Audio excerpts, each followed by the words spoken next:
கர்த்தர் நல்லவர், அவர் கிருபை என்றும் உள்ளது. இந்த நாளில் ஒரு புதிய கிருபைகளோடு கூட உங்களை வழிநடத்துவாராக. இந்த புதிய மாதத்தில் ஆண்டவர் உங்களை புதிய கிருபைகளோடு கூட வழிநடத்த நாங்கள் ஜெபிக்கிறோம். இந்த நாளிலும் கூட ஆண்டவர் அப்படிப்பட்ட கிருபைகளோடு கூட வழிநடத்துவாராக. ஏசாயா 58 அதிகாரம் 8வது வசனத்திலே வாசிக்கிறோம். அப்பொழுது விடியற்காலம் வெளுப்பை போல உன் வெளிச்சம் எழும்பி உன் சுகவாழ்வு சீக்கிரத்தில் துளித்து உன் நீதி உனக்கு முன்பாக செல்லும், கர்த்தருடைய மகிமை உன்னை பின்னாலே காக்கும் என்று சொல்லி வேதத்தில் வாசிக்கிறோம். இந்த வசனம் நல்ல ஒரு அருமையான ஒரு வசனம். ஆண்டவர் சொல்கிறார் அப்பொழுது என்று சொல்லப்பட்டிருக்கிறது. அப்பொழுது என்றால் என்ன? அதற்கு முன்னாலே உள்ள வசனங்களை நாம் வாசிக்கிறோம்.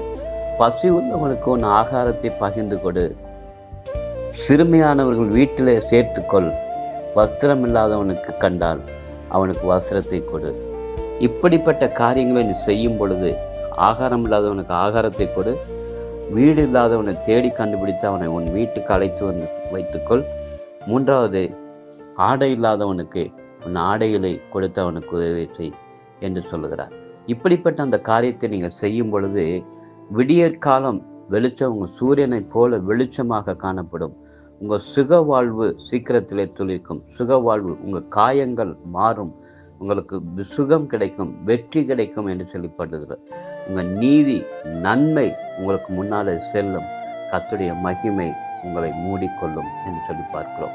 நீங்கள் காரியங்களை செய்யும் பொழுது கர்த்தர் மனம் இறங்கி உங்களுக்கான காரியங்களை அவரெடுத்து உங்களுக்கு நிறைவேற்றி கொடுப்பார், வெற்றியை கொடுப்பார், ஜெயத்தை கொடுப்பார், ஒளி வீச செய்வார், வெளிச்சங்களை சீக்கிரத்தில் துளிர்க்க செய்வார், அவங்களுக்கு நன்மைகளை முன்னாலே செல்ல செய்வார், மகிமை மூடிக்கொள்ள செய்வார். நிச்சயமாக உங்கள் வாழ்க்கையில இதை நீங்கள் செய்து பாருங்கள்.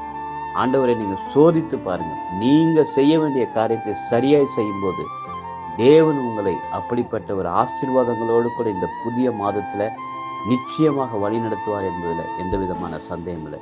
அப்படிப்பட்ட காரியங்களை இந்த நாளில் ஒரு தீர்மானம் எடுத்து ஆண்டவருக்கு ஒப்பு கொடுத்து ஜெபம் பண்ணி செய்வோம்.